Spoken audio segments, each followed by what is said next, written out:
제가 투자업계에 들어오면서 저를 깜짝 놀라게 했던 몇몇 사람이 있습니다. 그 중에서 가장 기억나는 사람 한 사람을 꼽아보라면 저는 이 사람을 꼽을 겁니다.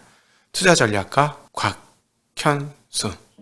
네, 이제는 투자전략가 곽현수가 되겠죠.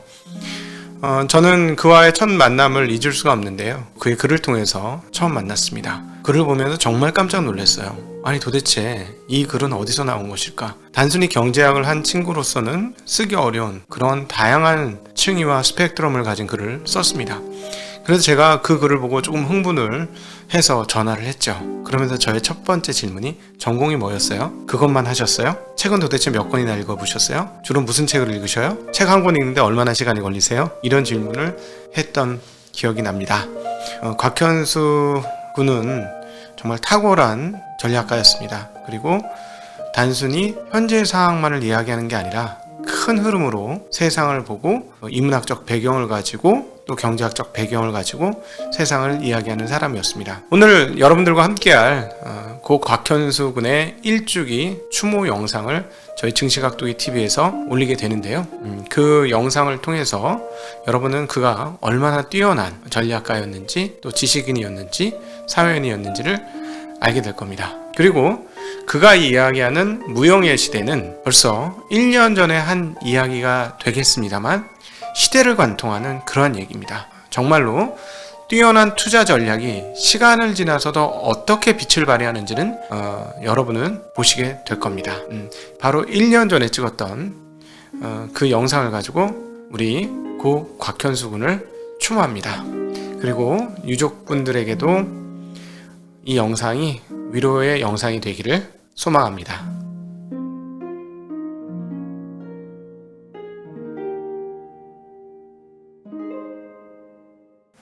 안녕하십니까. 오랜만에 인사드리겠습니다.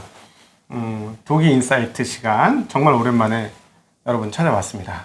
왜 이렇게 오랜만에 찾아오게 됐냐면 그냥 아무나 다 모시고 싶은 마음이 안 들더라고요. 정말 모시고 싶은 분을 꼭 모시고 싶어서 그동안 상당히 인터벌이 길게 세포션 장소 상태에서 와인드업 안 하고 꽤나 오랫동안 있었습니다. 여러분들에게 소개해드릴 분은 여러분 많이 못 보셨을 거예요. 그래서 넌 너무 좋은 거야. 레알 한금을 내가 갖고 있다가 쫙 이렇게 보여주는 그런 느낌? 예, 그런 느낌 너무 많이 드는데 한마디로 저는 이렇게 표현하고 싶습니다.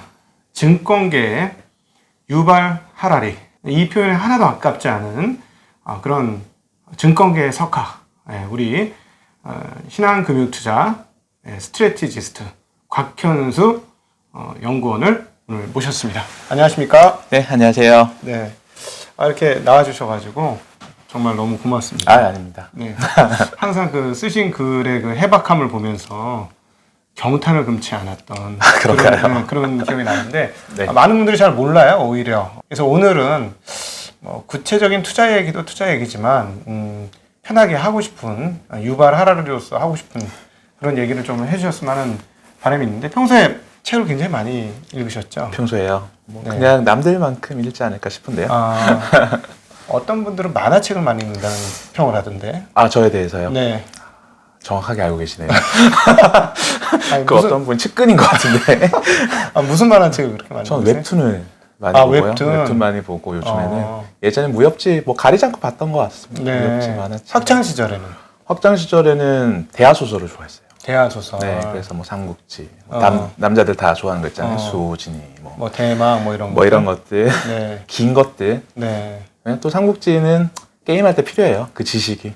삼국지의 위초고의 지식이 필요하기 때문에 거의 암기하다시피 보죠. 소설을. 네, 그렇구나. 그랬습니다. 네.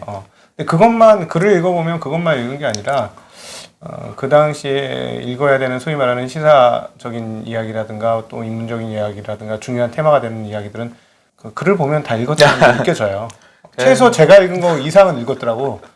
아닐 수도 있고요. 네. 이제 대학 다닐 때 공강 시간에 할 게 없으니까 네. 그냥 도서관 가서 이것저것 그냥 끄집어 읽고 했던 것 같긴 한데 남들보다 많이 읽은 걸까요? 잘 모르겠습니다. 책 한 권 읽는데 보통 한 300페이지짜리 한 얼마나 걸리세요? 저는 한 3-4시간 정도.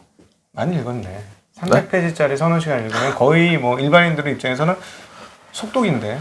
그런가요? 그 정도면 속독이죠. 보통 300페이지 읽는데 많이 일주일 걸리잖아요. 물론 이제 집중해서 아, 읽는 그런가요? 시간을 따져보면은 한 대여섯 시간 이 정도니까 대여섯 시간을 내려면 한 일주일 정도 걸리긴 하거든요. 하루에 한두 그러네요. 시간씩. 저는 책을 읽을 때 네. 그냥 한 번에 다 봐요. 그냥 하루에 그냥 딱 그 잡고 자리는 잡고 그냥 3시간 쫙 네. 보거나 대하소설 같은 것도 예전에 읽을 때는 네. 그냥 10권 있으면 10권을 그냥 계속 봐요. 그렇구나. 한 2, 3일 동안 예. 보면 이제. 요즘 책 보다 보면 참 무섭다 이런 책들 많이 있겠네요. 아니에요. 그렇진 않죠. 다 책이라는 게 그 작가의 생각이 담겨 있는 거니까 그냥 다른 사람들이 많구나. 다양하구나. 이런 네. 걸 생각하는 거지 뭐. 책을 보면서 이 사람은 좀 이런 거 생각한 적은 없는 것 같습니다. 그 가끔씩 보면 곽씨들 중에 이렇게 똑똑한 사람들이 있어요. 그래서 제가 참 뭐랄까 좀 뿌듯함 같은 이제 여기 계시잖아요. 같은 곽씨 저는 아니고 저는 전혀 아니고 다 이렇게 보면 근데 보통 이제 머리 좋은 곽씨들 많은데 보통은 성격은 안 좋더라고. 근데 우리 곽현수 연구원은 성격도 굉장히 좋아. 네, 그래서 그렇게 봐주셨어요. 정말 항상 그 여러모로 나이로는 저보다는 훨씬 후배인데 지적으로는 선배 같은 그런 전혀 아닙니다. 그런 분이라서 제가 만나서 얘기하거나 글을 읽을 때마다 너무 좋습니다. 최근에 이제 그래서 재미난 보고서를 발간을 했어요. 제로라는 보고서를 발간을 했고 그 책 한번 이렇게 보여주시죠. 네. 저희가 네. 정확한 제목은 이제 표지 제목이 제로라고 되어 있긴 한데 우영시대 0이 1보다 크다라는 책이고요. 네, 보통 사람들이 이제 제로로 많이 읽으시는 어떻게 보면 별명 같은 거죠. 이 제로라는 게 책인데 이거는 저희가 지난 한 몇십 년, 몇백 년 동안 생각을 해보면 산업혁명 시대에서 아직까지도 완전히 벗어나지 못했습니다. 네. 산업혁명이라는 게 결국에는 대량 생산 그리고 대량 소비의 시작점이었죠. 네. 근데 이 산업혁명이 만들어놓은 근대 혹은 현대사회라는 게 재화를 많이 써야 돼요. 그러니까 그렇죠. 유형 재화를 많이 써야 되는 거니까 어떻게 보면 지구의 자원을 계속 파먹고 있는데 그렇죠. 점점 더 빨리 파먹기 시작을 한 거죠. 네. 예를 들면 석유라는 거. 지금보다 훨씬 더 많았겠죠. 각종 자원들. 네. 그리고 심지어 요즘에는 가장 하두가 공기 중에 있는 깨끗한 공기. 그걸 많이 썼죠. 거기 그 자리를 저희는 화석 에너지를 쓰면서 CO2로 다 채워놨습니다. 네. 그러다 보니까 각종 문제들이 생기고 있는데 결국엔 인류가 이러한 삶의 방식을 바꾸지 않으면 예. 수많은 동물들이 그래왔던 것처럼 멸종할 수도 있는 거죠. 언젠가 그건 아무도 모르는 일입니다. 어떻게 보면 저희가 코로나라는 바이러스 때문에 굉장히 힘든 시간을 보내고 있긴 하지만 예. 지구 입장에서는 인간이 제일 큰 네. 바이러스일 수도 있죠. 일종의 인간 제거 프로젝트를 지구가 자체적으로 가야된 지구께서 가의 이론 네, 있죠. 뭐 프랙탈 이론도 있고 뭐 여러 가지 이론들이 있는데 결국에는 사람도 아프면 열이 나거든요.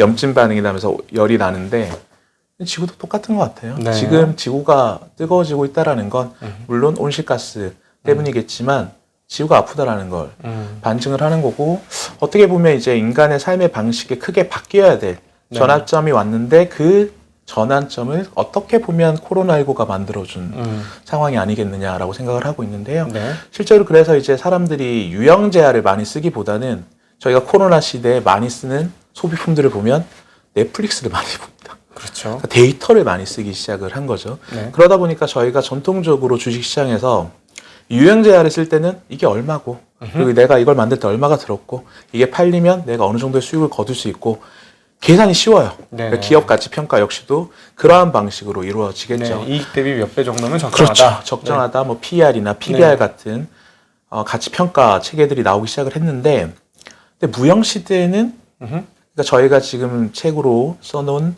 저희가 변명하기를 무형 시대라고 하는 그러니까 산업혁명 시대가 만들어놓은 어쩌면 일종의 유형 시대에서 무형 시대로 변환하는 과정에서 이 데이터라는 요소가 핵심인데 네. 이 데이터를 생산하고 소비하고 공급하는 거에 있어서는 저희가 기존에 썼던 가치평가 모델이라든지 아니면 수익 구조 모델이 전혀 안 맞게 되는 네. 겁니다. 네. 그러한 것들이 어떻게 보면 넷플릭스나 이런 저희가 흔히 접하는 플랫폼 기업이라고 하죠. 네. 그러니까 데이터를 판매하는 어떻게 보면 저희가 판을 깐다라고 할 때 그 판이 바로 플랫폼이라는 의미인데 그 판을 깔아놓는 기업들이 수십 배의 PER을 네.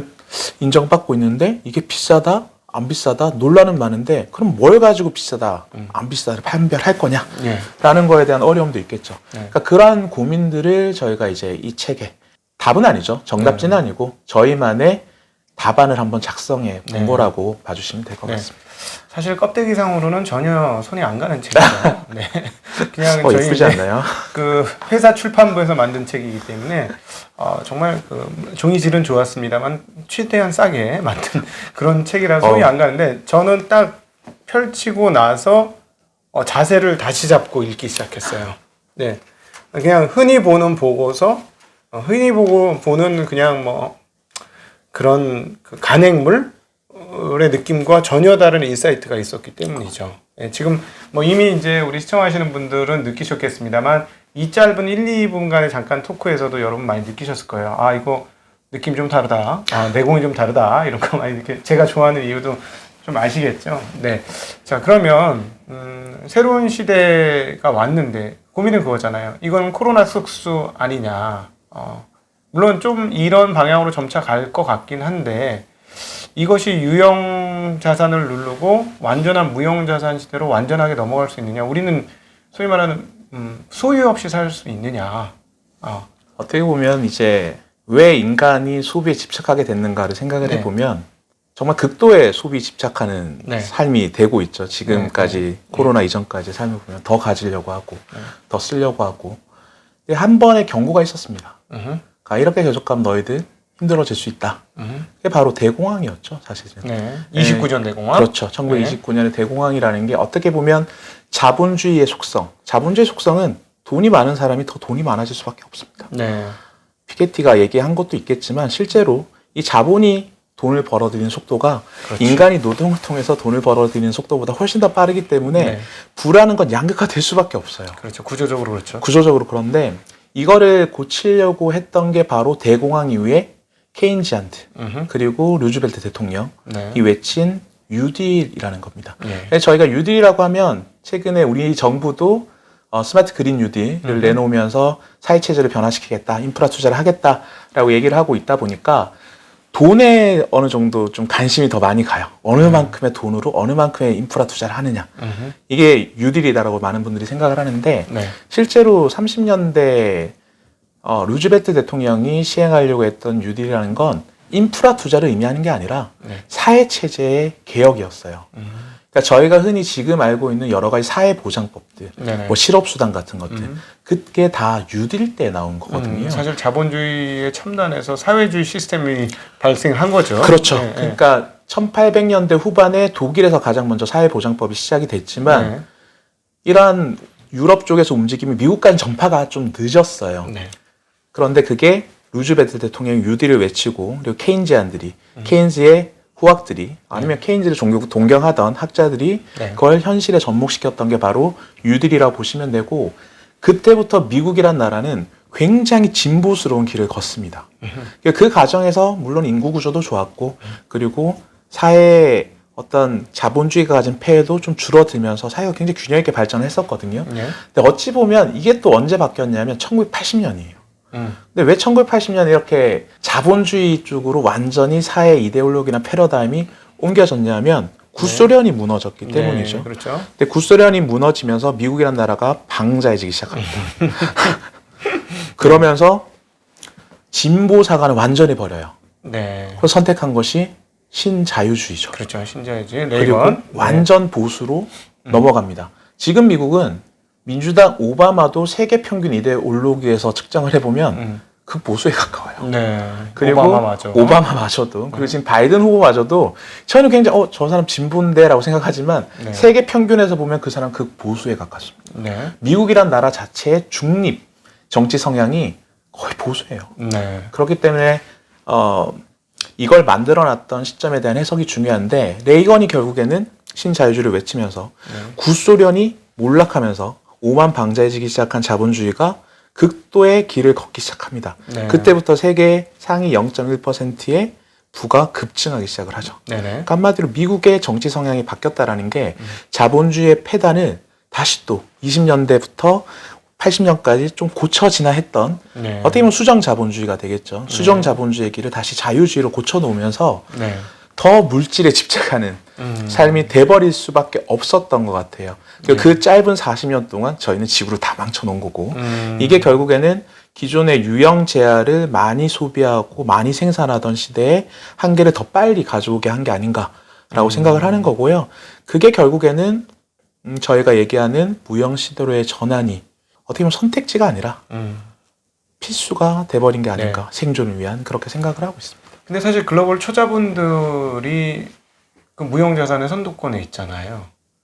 그 말씀의 논의는 저도 상당 부분 동감을 하는데, 근데 그럼에도 불구하고 새로운 무형자산은 글로벌 초국적 자본이 진행하고 있다라는 거는 굉장히 아이러니한 것 같아요. 굉장히 이제 앞으로 일어나게 될 바이든 대통령이 될지 트럼프가 될지에 따라서 네.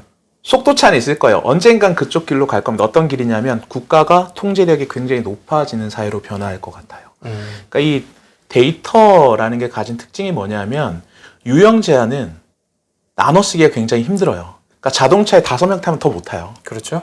그리고 말은 1명 타면 2명까지는 태울 수 있지만 3명을 태우지 못합니다. 네. 그 저 사람이 내 걸 쓰는 동안 나는 내 거를 못 써요. 네. 그 제가 제 걸 쓰는 동안 저 사람 제 거 이걸 못 쓰는 어떤 배타적인 소비거든요. 근데 데이터는 다르죠. 지금 시청자분들이 내가 이 데이터, 이 유튜브를 본다고 해서 다른 사람이 못 보지는 않거든요. 그렇지. 전기와 통신만 있으면 계속 볼 수 그렇죠. 있으니까. 그러니까 한마디로 기존의 유형 재화가 굉장히 자원 소모적이고 그 배타적인 소비, 어떻게 보면 양극화를 만들 수밖에 없는 소비를 이끌어냈다라면 앞으로 무형 시대는 굳이 그렇게까지 경쟁하면서 배타적으로 저희가 살아가지 않아도 되는 시기가 올 수가 있는데, 다만 이거의 단점은 뭐냐면 지금 어쨌든 부지장님 굉장히 유명한 프로그램 하고 있는데 여기도 양극화가 나타나기 시작해요. 많은 시청자분들을 가진 유튜버들도 있을 거고 적은 시청자를 가진 유튜버들이 있는데 이 둘 간의 간격이 또 벌어집니다. 더 쉽죠, 이거는. 왜냐하면 전 세계 모든 인구가 이 유튜브를 봐도 시청하는데 방해를 안 그렇죠. 받게 되는 거거든요. 그렇기 때문에 말씀하신 대로 지금 미국의 구글이나 그리고 애플이나 어떻게 보면 뭐 페이스북, 트위터 이런 기업들이 권력이 돼가고 있는 겁니다. 그렇죠. 그러니까 공룡 기업이 돼가고 있죠. 이걸 어떻게 해야 되냐? 결국 규제를 할 수밖에 없어요. 정부 정치 권력이 이걸 안 막아두면 자기의 권력보다 더 커지는 일정 수준은 신이 될 수가 있는 거죠. 그렇지. 사실 이 미디어라는 게 기존에는 매스 미디어였죠, 저희가. 왜냐하면 대량 생산, 대량 소비를 잘 이끌어주는 촉매제가 필요해요. 중간에 이걸 연결시켜주는 다리 같은 게 필요한데 그게 매스 미디어였어요. TV 광고라는 게 어떻게 보면 유형 시대의 가장 대표적인 그 다리 역할을 했던 거죠. 근데 이제는 어떻게 보면 그런 시대가 끝나가면서 어떤 특정 한 명이 만든 재화를 데이터 재화를 수만 명, 수십만 명, 수백만 명이 쓸 수가 있습니다. 그렇죠. 굉장히 값싼 식으로. 그러니까 이게 완전히 사회의 어떤 패러다임 자체가 변하고 있는 거예요. 그 중간에 있는 이 다리 자체가. 이 다리가 권력이면 안 되는데 이제 이게 권력이 돼가고 있는 그렇죠. 겁니다. 이 다리가 크면 클수록 많은 사람들이 지나갈 수 있으니까 넓으면 넓을수록. 이미 뭐 페이스북이나 이런 쪽 시장에서 신규 진입자 굉장히 어려운 상황으로 왔고 그렇죠. 구글도 마찬가지고 우리나라 뭐 네이버 다음 카카오가 겨우겨우 버티고는 있습니다만 언제 어떻게 될지 모르는 그런 상황인 거죠. 그러니까 대형 IT 특히 플랫폼 기업들에 대한 규제가 없다라면 이 기업들이 앞으로 할 행동은 뻔하거든요. 근데 이것도 신기한 건 유형 시대에는 돈이 많아야 되기 때문에 진입 장벽이 높은 편이에요. 어떤 재화를 만들 때 진입 장벽 자체는 굉장히 높을 수 있거든요. 설비 증설이 커지거나 뭐 반도체 같은 경우는 돈이 수십조, 수조 막 이렇게 필요하니까. 그러니까 독과점화 될 수 있는 구조입니다. 그렇죠. 그런데 이 미디어 혹은 플랫폼 앞으로 일어나게 될 데이터 세상에서는 진입 장벽이 낮아요. 만들어내면 돼요, 데이터를. 그렇죠. 근데 이 데이터라는 건 그리고 유형 시대에는 자동차 위에다 냉장고 얹고 TV를 얹을 수는 없습니다. 이게 더 가치가 생기진 않아요. 그걸 예쁘게 잘 안에 넣어놓으면 모르겠지만 덧붙이기가 굉장히 힘들고 덧붙인다고 해서 그 가치가 더 높아지는 것도 아니에요. 하지만 이 데이터라는 거는 덧붙이기가 쉽습니다. 그 위에 얹으면 더 새로운 아이디어가 생겨나게 되겠죠. 이 애플이라는 기업이 여러분들은 혁신 기업이라고 많이 생각을 하겠지만 혁신은 맞는데 새로운 기술을 만들어내서 혁신 기업이 아니라 기존에 있던 기술들을 잘 붙여놔서 혁신 기업이 된 거예요. 그렇죠. 그러니까 이제는 새로운 기술을 만드는 게 아니라 기존에 있던 기술들을 얼만큼 잘 연결 붙이느냐에 따라서 얼마든지 좋은 재화를 만들어낼 수 있다라는 거거든요. 그러면 이거는 정말 천재적인 발상 하나만 있어도 떼돈을 벌 수 있습니다. 네. 그러니까 막말로 페이스북이나 그리고 트위터나 이런 애들이 원하는 건 날 이용하는 사람들의 시간이 늘어났으면 좋겠다는데 틱톡이라는 정말 신규 애가 하나 툭 튀어나오면서 네. 걔들의 시간 점유율을 뺏어버리죠. 굉장히 어떻게 보면 창의적인 혹은 천재적인 발상만 하나 있으면 과거보다 진입이 쉬워요. 네. 그러면 기존의 권력자들, 구글이나 애플은 어떻게 하겠습니까? M&A 해버려요. 그렇지. 그동안 많이 그래왔고. 그래서 지금 미국 같은 경우에 실리콘밸리 기업들은 이제는 지속 가능한 회사의 성장의 목표가 아니라 구글한테 언제 인수될 수 있지? 네. 네. 애플한테 어떻게 하면 인수가 될 수 있을까? 네. 그걸 연구하는 게 목적이 돼버린 기업으로 변화하고 있는 거죠. 그러니까 어떻게 보면 지속 가능한 경영하에선 수익이 중요하고 네. 그 비용 구조를 세이브하고 그 내가 산업을 키우고 네. 이런 것들이 중요했다면 이제는 경영이 아니라 돈을 버는 게 아니라 이 기술을 저 기업이 갖다 붙이길 원하는 회사로 만드는 게 네. 그 회사의 1번 목표가 돼버립니다. 이건 굉장히 시사하는 바가 큰 게 기존의 PER로 밸류에이션 자체를 할 수가 없게 됩니다. 그러니까 구글이 비싸게 사주려 해가 비싸지는 거예요. 네. 그러니까 굉장히 그러니까 각 PER이나 PBR 같은 이게 어떻게 보면 대량 시대라는 게 규격화되고 획일화된 제품이라는 게 어떻게 보면 특징이잖아요. 특징 네. 중에 하나인데 밸류에이션도 마찬가지예요. PER, PBR, EBITA 이걸로 특징 지어진 몇 개의 밸류에이션 지표만으로 이렇게 측정을 했습니다. 하지만 앞으로 그게 불가능해져요. 이렇게 표현할 수 있겠네요. 옛날에는 이 물건을 썼을 때 나에게 어떤 효용이 오느냐, 그 효용에 대해서 내가 배수를 주겠다라고 투자자를 결정할 수 있었지만 이제는 말씀하신 대로 따르면 거대 기업이 내가 이 기업을 인수해서 효용 플러스 시너지 효용이 무엇인지를 고민해서 그렇죠. 그냥 얘가 가지고 있는 예를 들어 효용이 10이라는데 나한테 오면 100이라는 시너지의 효용이 그렇죠. 발생하면 내가 얘한테 100배를 줘도 아무 문제가 없다라는 그렇죠. 그런 흐름들이 나온다는 말씀이시죠. 그러니까 만약에 데이터의 가치가 1원이라고 하면 네. 이 기업의 가치는 1원이 되는 겁니다. 네. 그런데 애플이 구글이 이 1원을 나한테 갖다 붙이면 10원이 되는데 혹은 100원이 될 수 있고 1000원이 될 수 있는데 이 기업의 가치는 1이 아닌 거예요. 그렇죠. 그러니까 전통적인 밸류에이션 방식에서 나올 수 없는 가격이 산정돼 버릴 수 네. 있다라는 거. 그게 앞으로 펼쳐질 무형 시대의 가장 큰 핵심인데, 근데 아까 이제 부진영님께서도 말씀하셨지만 바로 바뀌진 않죠. 네. 그런데 이게 최근에 보면 지난 6개월 동안 역대급 침체라고 했는데 왜 이렇게 증시는 빠르게 반등을 했을까?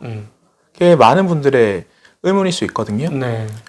과거의 어떤 침체보다도 회복 속도가 빨랐어요. 그렇죠. 그거는 이 코로나19가 바꾸어 놓은 세상이 인간이 진화하고 있는 방향과 맞아 떨어지기 때문입니다.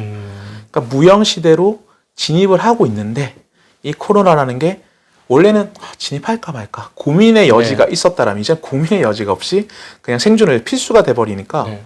그 관련 기업들이 진화의 과정이 있던 게 빨라진 거죠. 그러니까 10년 후에 볼 세상을 저는 이제 한 3, 4년 후에 보게 되고 20년 후에나 생각했었던 사회가 10년쯤 후로 당겨진 겁니다. 네. 그래서 이제 많은 주식시장이나 자본시장 참가자들이 혼란스러워했고 어떻게 보면 디지털 네이티브라고 하시는 밀레니얼들이 투자를 굉장히 잘했던 배경도 걔네들 밀레니얼 세대한테 맞는 사회거든요. 무형시대. 왜냐하면 어려서부터 그걸 경험하면서 디지털 네이티브라고 하는 Z와 Y 세대들이 익숙한 사회 환경이 만들어지고 있는데 이 코로나19 때문에 더 빨라졌는데 그럼 당연히 이 밀레니얼들이 자신에게 익숙한 주식시장의 기업들이 가치를 더 많이 받고 있으니까 조금 맞는 방향인데 라고 투자를 가감하게 하는 거죠. 이거는 베이비부모나 X세대는 쉽게 선택할 수 없는 투자를 밀레니얼이나 애들은 난 앞으로 그렇게 살 거니까 라고 생각하면 더 쉽게. 그러니까 예전에 버핏이 했던 말이 그냥 일상 속에 내가 많이 할 것들을 사라고 했잖아요. 껌은 내가 나이가 들어도 씹을 것 같고 콜라는 내가 나이가 들어도 먹을 것 같다. 그럼 이 디지털 네이티브들은 난 나이가 들어도 유튜브를 볼 것 같고 난 나이가 들어도 웹툰을 볼 것 같아. 이렇게 생각하니까 그런 관련 기업들이 올라가는 거죠. 이거는 제가 생각했을 때는 산업혁명이 만들어오는 유형 시대가 이제는 Y, Z 세대로 넘어가면서 종착지로 점차 가고 있는 게 아닌가. 이걸 확실하게 보여준 게 아닌가. 올해 지난 6개월 동안의 주식시장이 그렇게 생각을 하고 있습니다. 뭐 알고 이름 지은 건 아니겠지만 4차 산업혁명이라고 이름을 지어서 새로운 산업 사회가 시작되어진다고 하는데 사실 이 얘기를 듣고 보니까 이 산업이라는 말 자체가 굉장히 낡은 표현으로 그렇죠. 이제는 산업이라는 말 자체가 의미가 없어지는 게 앞으로의 기업 활동이라 아까도 말씀드렸지만 그냥 구글한테 먹히는 기업 에너지 기업일 수도 있어요. 그냥 뭐 옷 만드는 회사가 구글한테 먹힐 수도 있습니다. 네. 그건 앞으로 변화될 세상은 아무도 모르는 거고, 이 기업의 목적이 돈을 벌어오는 거에 지금까지 포커스가 맞춰졌으면 앞으로는 시간을 뺏어오는 거에 포커스가 맞춰질 거예요. 네. 예전에 그 유명한 광고 카피가 나이키의 경쟁자는 닌텐도다 라는 광고 카피가 있었거든요. 2000년대 중반에. 네. 그 말은 나이키가 굉장히 현명한 거죠.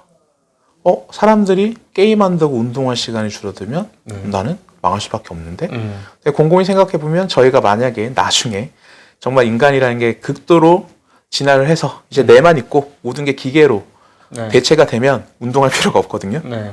그럼 나이키는 없어질 수도 있는 기업인 거죠. 네. 굉장히 극단적으로 표현을 했을 때. 그러니까 나이키는 그걸 잘 알고 있었던 겁니다. 네. 운동으로 느낄 수 있는 재미와 그런 것들을 어떻게 하면 내가 이 사람들을 계속 운동하게 할까?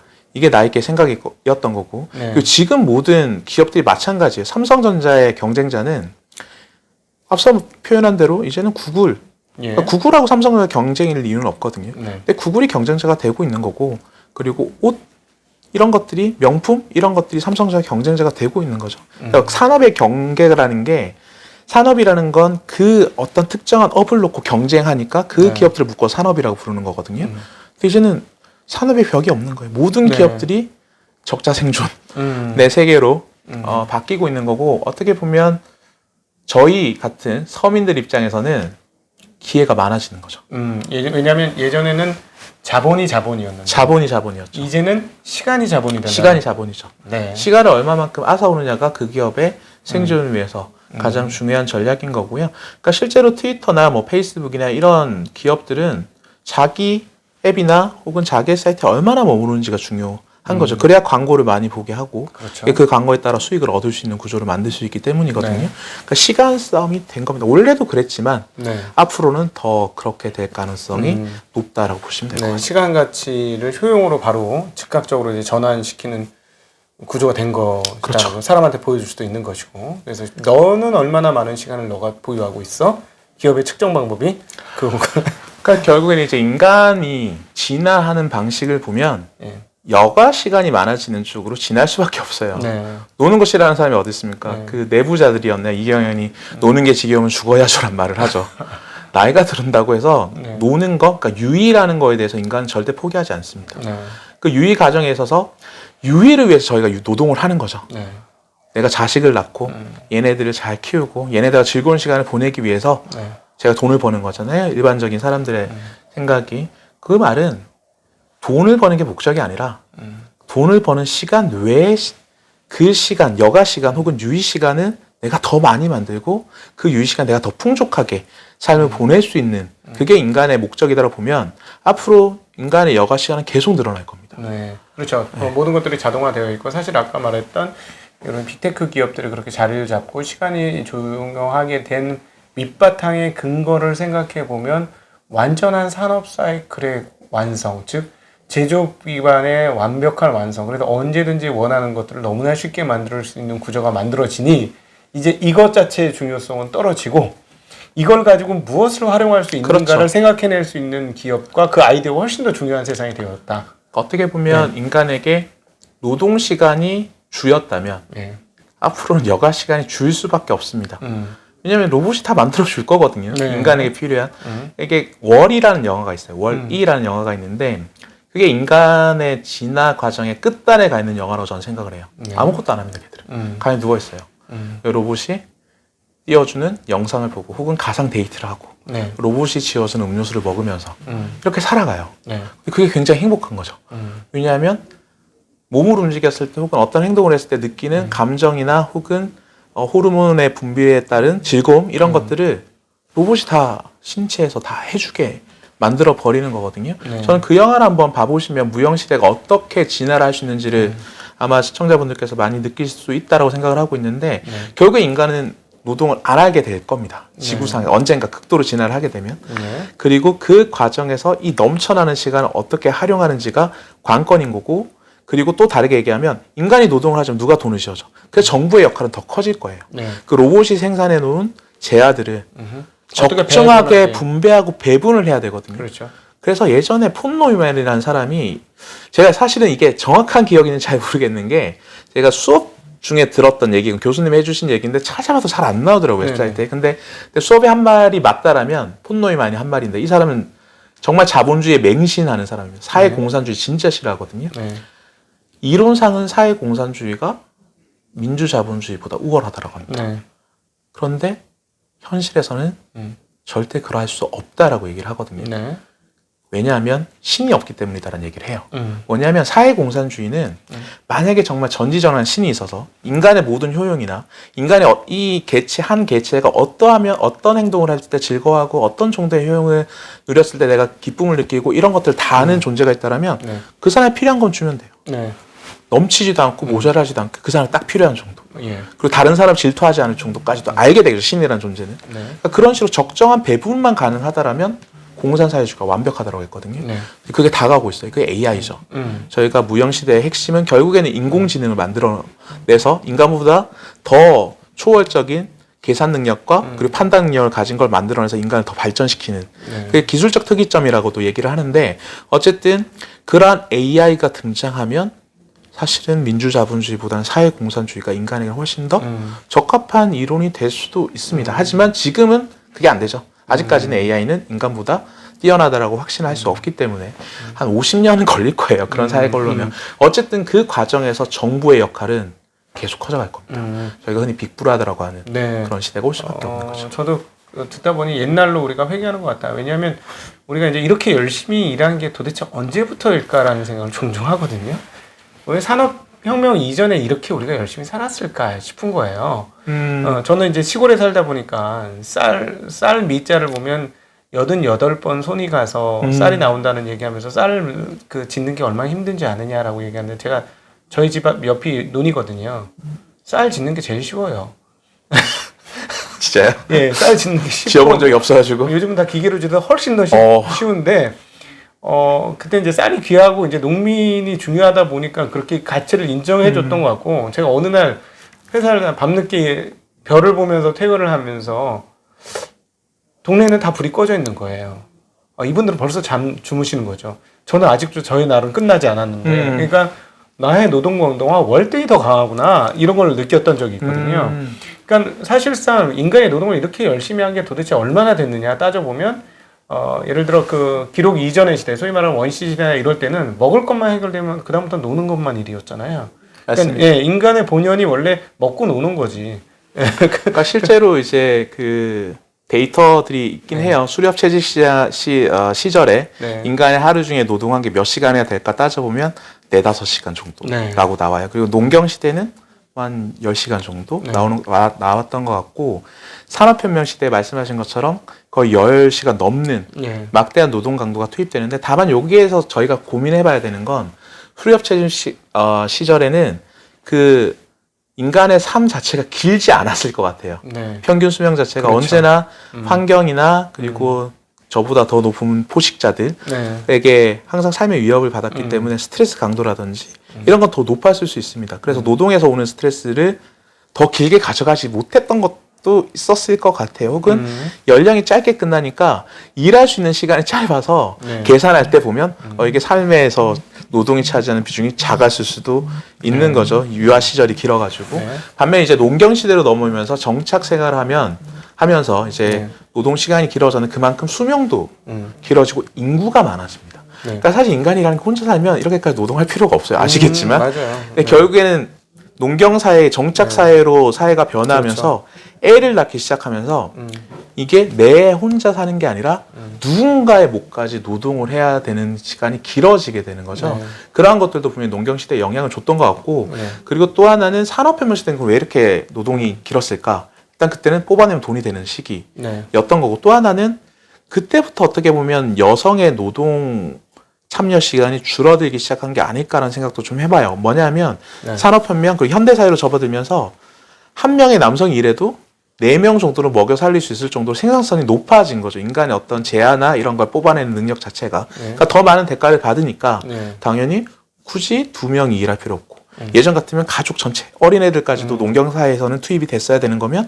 남자 혼자만 일해도 되는 사회로 변환하면서 그게 한 명을 측정하는 시간 가치는 늘어날 수도 있는 시간 길이는 늘어날 수도 있지 않나라는 생각을 좀 해보긴 하는데 여하튼 말씀하신 대로 인간은 점점 노동 시간 자체는 계속 줄어드는 형태로 사회는 발전할 거고요. 네. 그럼 그 줄어드는 노동 시간만큼 내 소득을 보전해 줄 수 있느냐.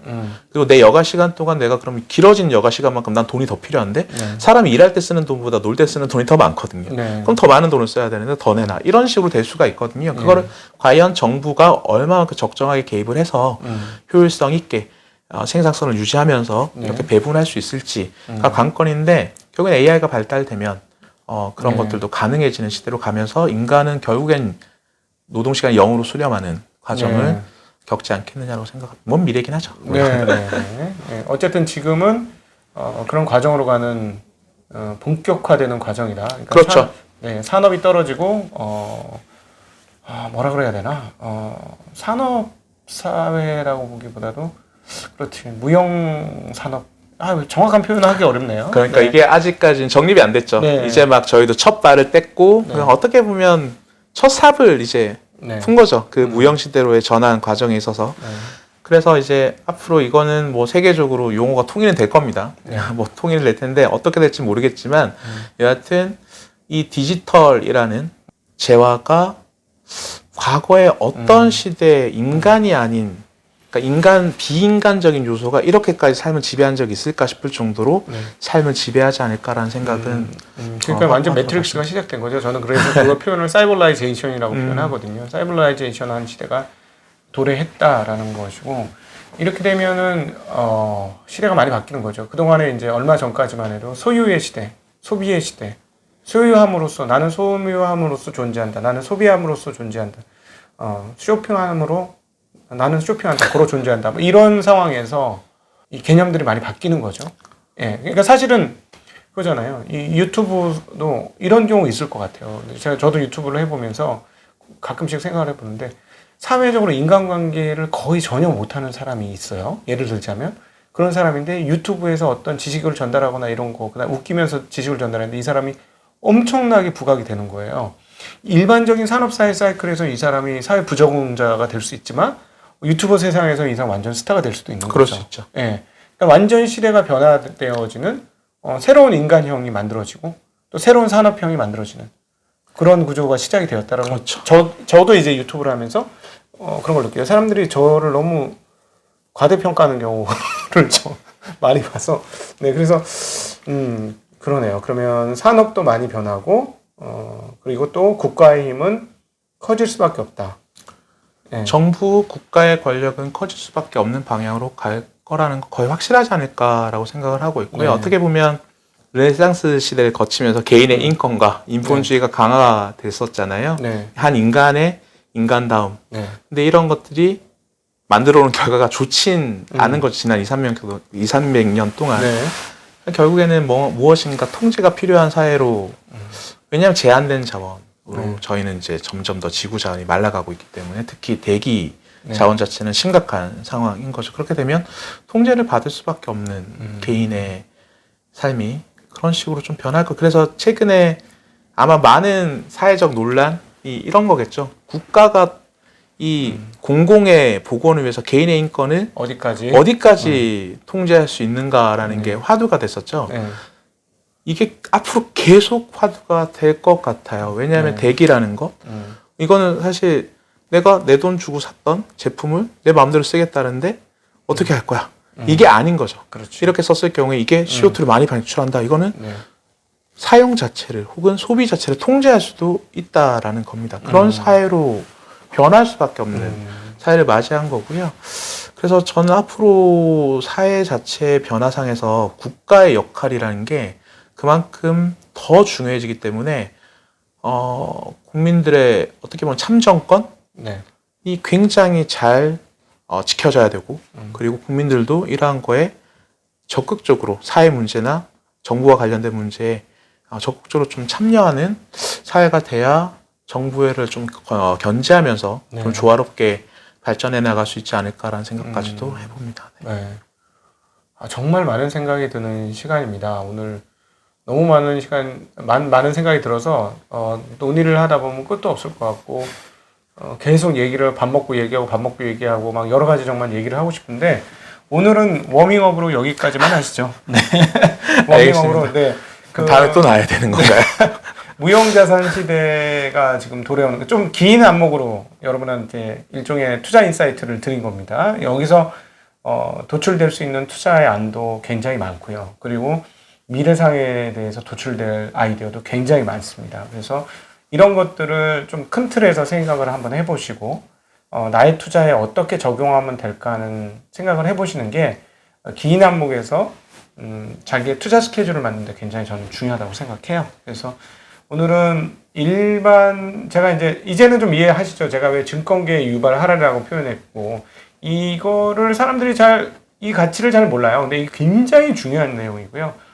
지금 얘기한 게 좀 긴 시기에서 말씀드렸습니다만, 저희 투자자 입장에, 실전 투자자 입장에서는 여기서 굉장히 큰 건이 터집니다. 이런 데서. 저는 제 경험상 그렇습니다. 그래서, 오늘 그런 것들을 환기했다는 데 의미를 두셨으면 좋겠고, 여러분들 댓글도 많이 달아주시고, 이 영상을 여러 사람들한테 뿌려주신다면, 우리 곽현수 연구원 또 부를 수 있지 않을까 싶습니다. 네. 이런 얘기 어디 가서 듣기 힘들어요. 네. 그리고 또 이거 받아주기도 힘들어요. 굉장히 어려운 얘기잖아요. 그래서, 전공이 경제학. 네, 경제학입니다. 경제학만 하셨어요? 네네. 근데 학을 제대로 하신 분이에요. 진짜, 사이언스. 그 학을 정말 제대로 하셔가지고, 이렇게 학을 열심히 정통적으로 하면 모든 학들이 좀 통하는 느낌을 항상 받는데, 우리 곽현수 연구원에게는 제가 회사 다니면서